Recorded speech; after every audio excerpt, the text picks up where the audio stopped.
In last week's video, you saw us make the huge move from the UK to New Zealand, where we brought our own little camper car, made it a home with some real budget DIY, and set off on our first of many road trips, all the way to the northernmost point of the country. In today's video, the road trip officially begins, and these first few days bring us crystal clear lakes, extraordinary trees, possibly the best fish and chips ever, sorry England, incredible campsite views, and the first of many adventures to push us out of our comfort zones.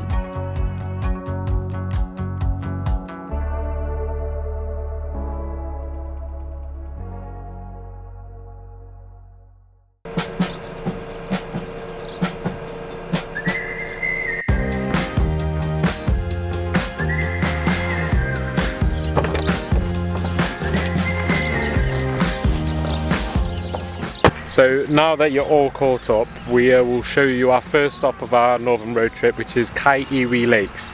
We got here last night actually. It looks beautiful. We're just walking down to the lake now, see what it's like. Apparently it's really clear water still. You can have a nice swim in it. So yeah, we'll go and see what it's like.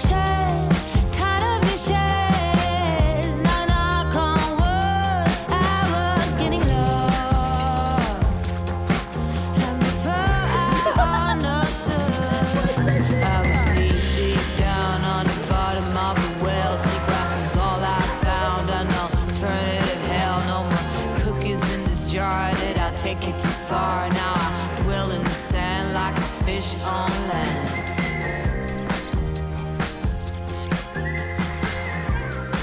Like a fish on land. Right, we are back in the car now because it is raining. We did get told before we came to New Zealand that it could have like 4 seasons in one day, and was there like, how's that possible? But yeah, we're starting to experience it. So like, whilst having lunch today, it was like unbearable heat, sunshine, and like the sun hit here, it hits so different. Very different. It's that hole in the ozone layer. Yeah, and then while I was in the lake swimming, it was so windy, and now it's chucking it down with rain. So yeah, we're cramped in the small car. I mean, I'm not complaining because I'm just reading my book. Julie's loving it. It's like the perfect like afternoon for Julie, just reading the book while it rains and stuff. Yeah. But yeah, so we're probably going to be doing nothing for the rest of the day. So we'll see you either later or tomorrow.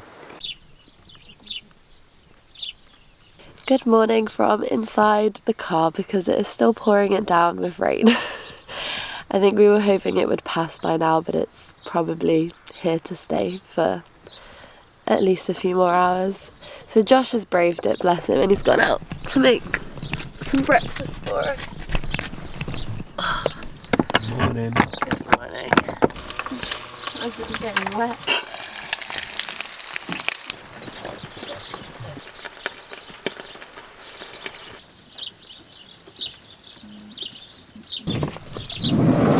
Bon appetit. Thank you very much. After enjoying some breakfast and getting our daily dose of channeling our inner kids, it was time to move on to the next destination.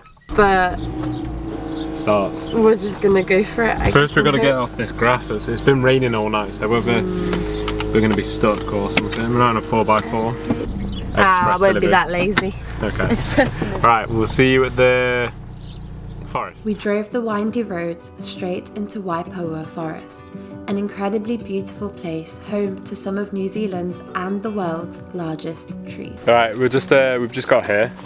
It's like our first woodland walk, and obviously in New Zealand they're very conscious about the environment, which is really good. But you have like cleaning stations to go before you go on walks, and this is our first one. So you have to go through like all these kind of things. So yeah, Julie's going to show you, because we're just trying to figure out what to actually do. Do we just brush it or do we do kind of unsure? Nice. I think they look pretty clean. Don't you? No. Never done that before in my life. That's so cool. Okay, we're ready. Let's go. A lot of the tracks are closed at the moment, but luckily the one of the ones that we want to see is still open. So this is the second biggest, but the oldest Kauri, I might not be saying it right, tree in this forest. So, and probably in all of New Zealand. So that's pretty cool. I'm excited. It's a 50-minute round walk. Quite quick. That's not too bad.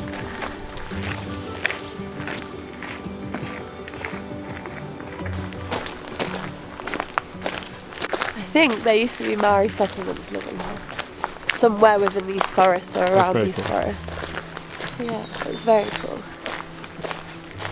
We've not even got to the second biggest tree yet, and already look at the size of this one. That is crazy. I thought it looks like it should be like a chimney building or something. You know what I mean? Yeah, yeah. Like it should be built out of brick or stone or something. We read somewhere online that like the girth of the tree, the girth. That's what it said. It said They said the girth of the tree is 16 metres and it reaches up to. yeah. Before we arrived, we weren't really sure what to expect. That word, large, can encompass so many possibilities. How big could this tree really be? Would we maybe feel a little disappointed when we saw it? But this whole place took us by surprise. You could feel its history, its energy, and something about it felt sort of magical.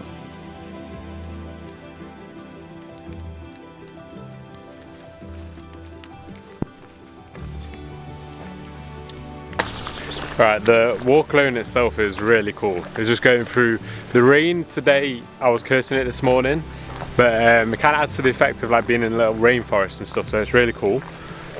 Some of the trees, I've never seen trees like this in my life. Like there was a photo where like there's a time where Julie was just walking ahead and the contrast of how little you looked against that tree was just unreal. It was crazy. I can't believe we've not even seen the one that we're like going to see yet, that is the second largest, and already they're giant. They're bigger than anything we've ever seen. We've got taken out by a branch. But no, yeah, it is crazy.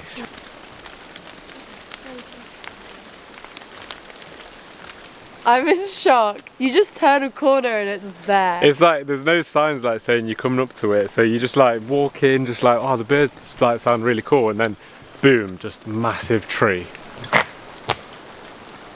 Wow. That is insane. That What's is the biggest look like? I know. That is crazy. That is honestly, I've never seen anything like it.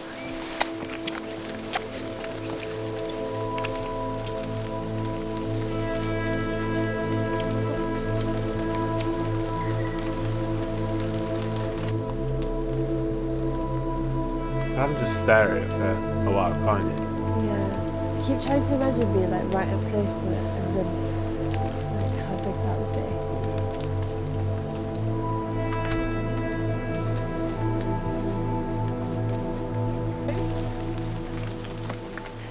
I've just realised that the circumference of it, or the girth, as they've put it, is if you put a string around the whole trunk and then unravelled it and put it lengthways up, it would be taller than the actual trunk of the tree.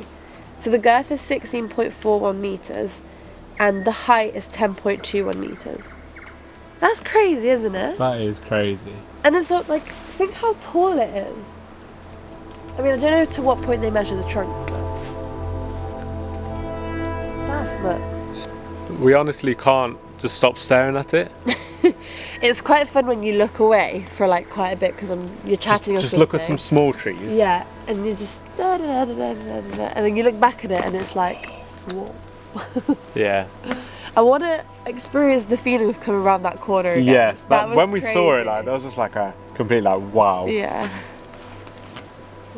Really cool. I can't imagine. Oh yeah, and now like I'm a devoted. I want to see the world's biggest tree. I don't care where it is in the world. Yeah. I'm going to find out, and I want to go there. Girth or height though. Girth. Right, we've managed to pry ourselves away. I'm seeing if I can recreate the feeling.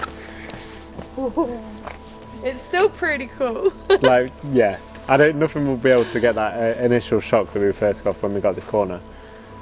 Yeah. To be fair, from this angle though as well. It's really cool. Yeah. It looks still huge. It's a big ass tree. It's a big ass tree. Yeah. Anyway, sorry. We prized ourselves away from the tree. Well, I thought we did, but obviously we didn't just then. But yeah, that was a nice little stop off for the Northern road trip. Where to next, Julia? I think it's a little fishing town. before we get a ferry tomorrow to save us like an hour on the journey. To then we're going up towards the Cape and the 90-mile beach and sandboarding.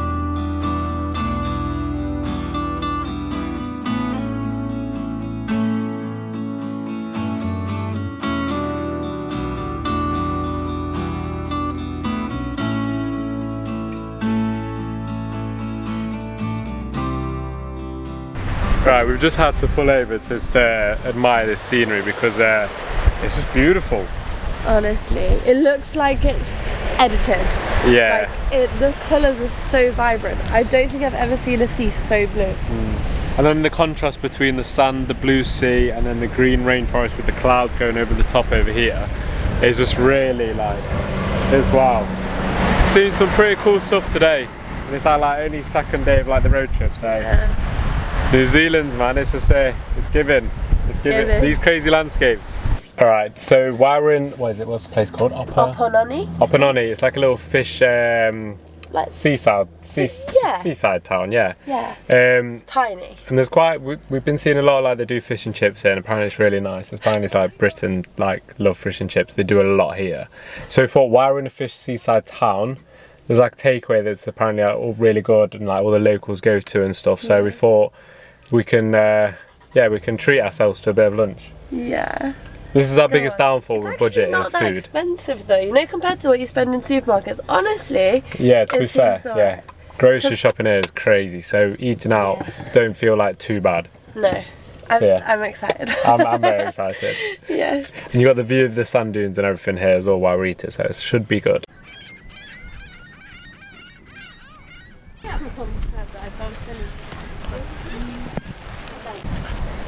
That looks amazing. Looks so good. So we got some garlic butter chips, which we've never had. Why have I never thought to do this? Go on, try it. Okay. That is game changing. Yeah. I think you'll love it. First time trying stuff, and maybe, I don't know if I've had it before. Oh my god. Wow. Right, those garlic chips are unreal. Wow, they're so good. Sorry England, but you can't claim to have the best fish and chips anymore. Garlic chips, so good. And then this is the first time we're having snapper fish, so see what that's like. Did you like it? I loved it. I think that's a like delicious fish. Yeah. It's not overpowering. You'll like it. Okay. Right, today just goes to show how we was saying earlier about having like 4 seasons in one day. How we was chucking it down with rain earlier. Now we're sat out eating and it's like baking hot sunshine. And roasting. Yeah. But these are the best chips. The chips are unreal. They did not spare on the garlic butter, look at that.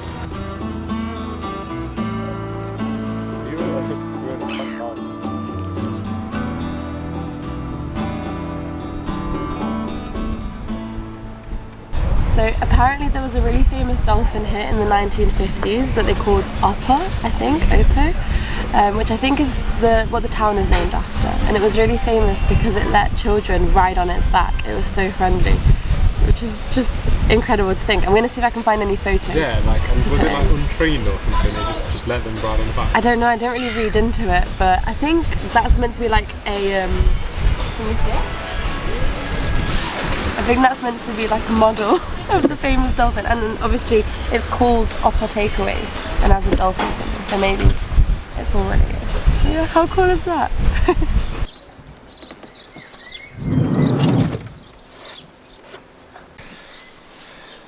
Good afternoon, everyone. Why am I saying good afternoon? That sounded so posh, like good afternoon. Good afternoon. Good afternoon, this everyone. This is an announcement. It's just because I've woken up from a nap. Yeah, I had a guilty little pleasure this afternoon after the nap and the fish and chips. What? A guilty little pleasure. After the nap? What did you do after the nap? Did I say the nap? Did you mean after the walk? After the walk and the fish and chips. Yeah, I did that. Yeah, okay. Then you had a guilty pleasure. Here's Julia on the camera that's been more camera ready.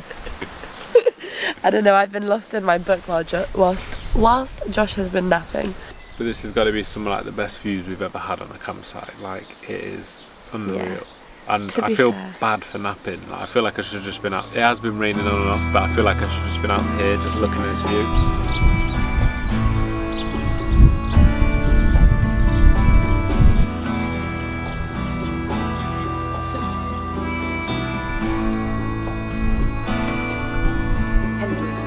Yeah.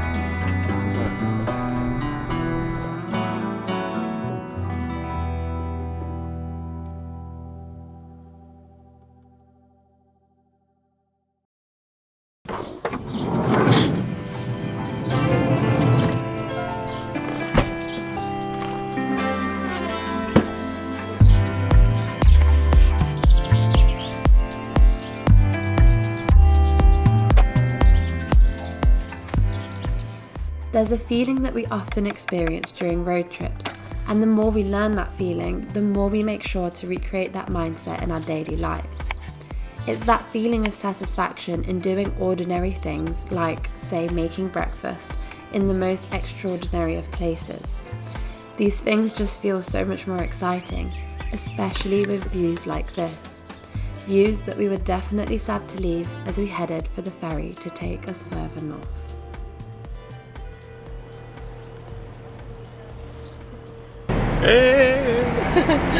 I feel like I'm on an episode of Top Gear.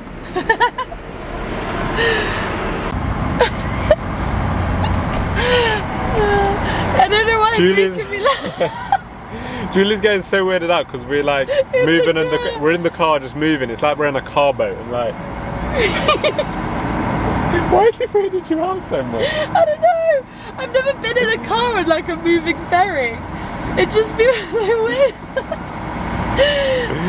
Oh, this is really cool. This is a nice little difference to the road trip. And it saved us like an hour and a half journey as well, doing it this way. And it wasn't that expensive. We probably would have spent that much on fuel. Yeah, 100% way more in fuel than what we it's so said. much Yeah, fun. look at it, look at it.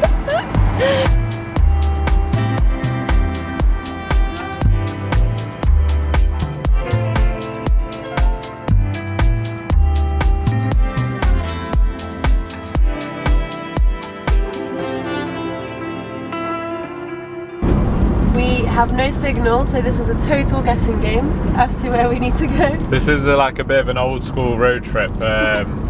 We should have brought an actual map. Yeah, we actually should have. We still might have to. We're at a service station, we see. But yeah, it looks like we should go right. And then, to be fair, there's not that many roads in New Zealand, so it's just kind of right on this road until we hit like a main road, and we should be okay. Yeah. But no, it adds a little aspect to it because yeah, we've always just relied on Waze, Google Maps, apart for a night. So like having to do this like on ourselves and just look for signs is quite cool. Yeah. I won't be saying this if we get lost and it like adds on so much of the journey, but yeah, at the moment it's cool. It's cool. To be fair, there were a whole load of signs back there that we probably could have checked. I did check, that's why I went right. Ah, well done you. Yeah, thank you very much. It's not, I didn't check them though if we get lost. Okay, oh. No, it can't work both ways. Yeah, fair. No, Okay. Should be alright. Alright, we have just stopped off. What's the place called? I can't remember. Hold on. Ahipara.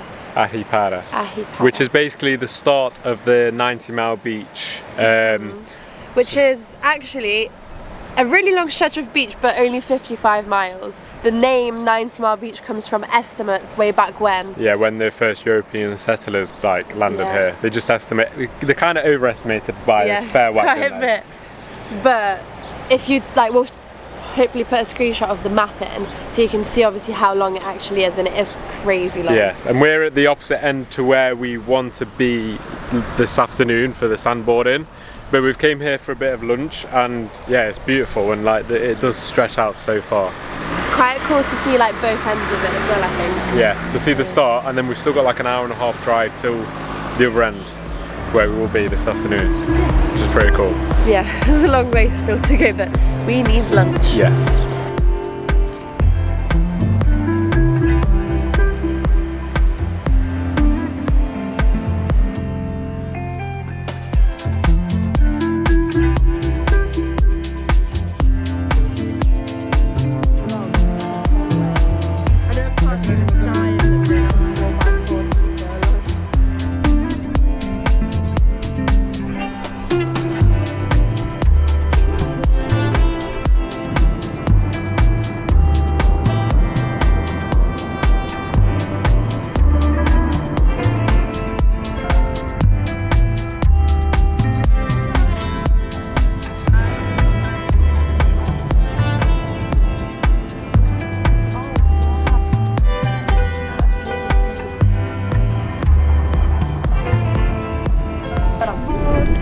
Right, we've just gone and picked up our boards.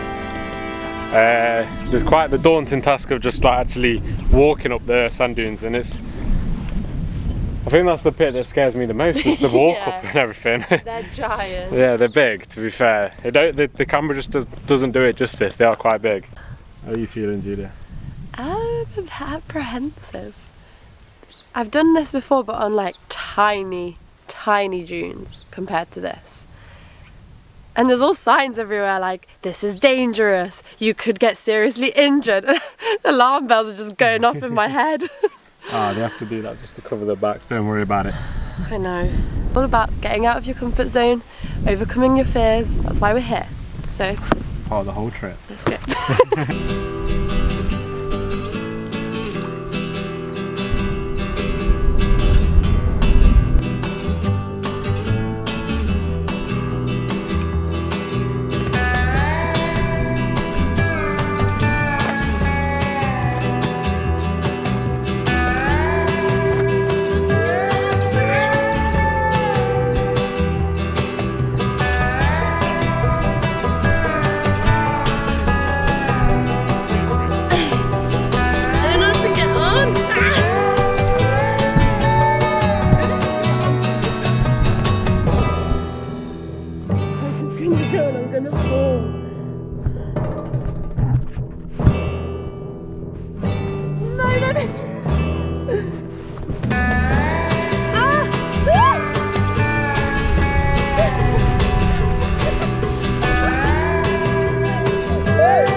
That was so cool.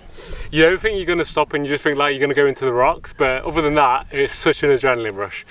It is so good. You got to go from the top. Okay. It just kept speeding up and up and up and up. It was crazy, it was good. And I'm really embarrassed that I screamed the whole way. Added that extra adventure to it. Up to the big one now. To the big one we go to, I don't know how I'm going to handle it. Right, so we've done like the little baby one, which is it's still steep and it's like just getting a feel for it. But apparently there's a bigger one further up with like crazy views. Apparently, I've seen it. It's massive. It's massive. It's like 4 times the size of this one, maybe more. You're gonna hit the screams are gonna be heard everywhere. Echo. But yeah, all right, let's go to the big one and see how much she screams.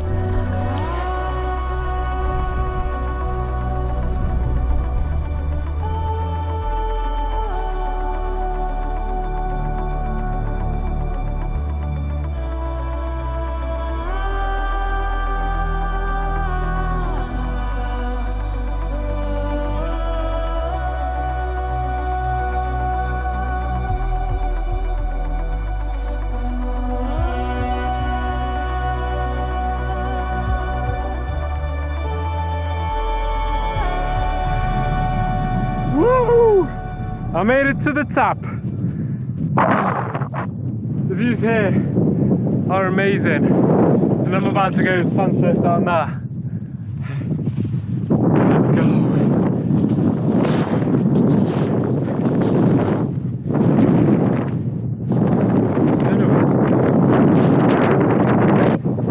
No! I lost my board.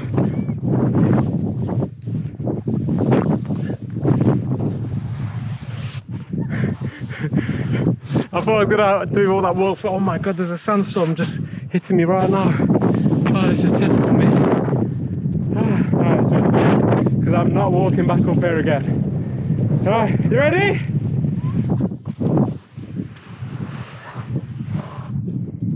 You ready? Woo! Whoa! Yeah!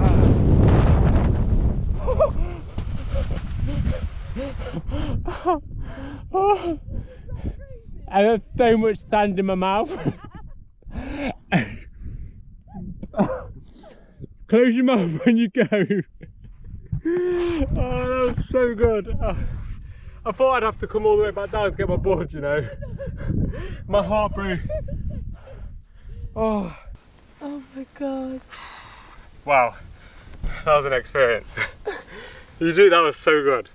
Just close your mouth when you go to the bottom bit because there's a lot of sand behind The bottom bit, okay. You pick up some speed at the bottom bit. Oh. I often think about the fearlessness I felt as a child, not thinking twice about climbing a tall tree or excitedly heading for the biggest roller coaster. But then, somewhere along the way, as maybe happens for many of us, this fearlessness was replaced with doubt and anxiety. What if something goes wrong? What if I'm not capable of doing this? What if, what if, what if?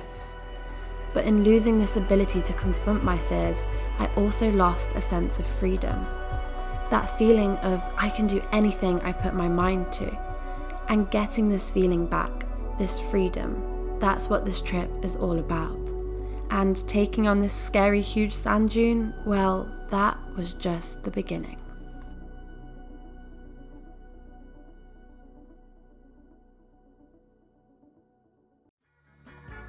Join us next time as we continue our road trip up north, reach the very tip of New Zealand at Cape Reinga, stay at a very cool beachside campsite, and barely survive the climb around this incredible waterfall.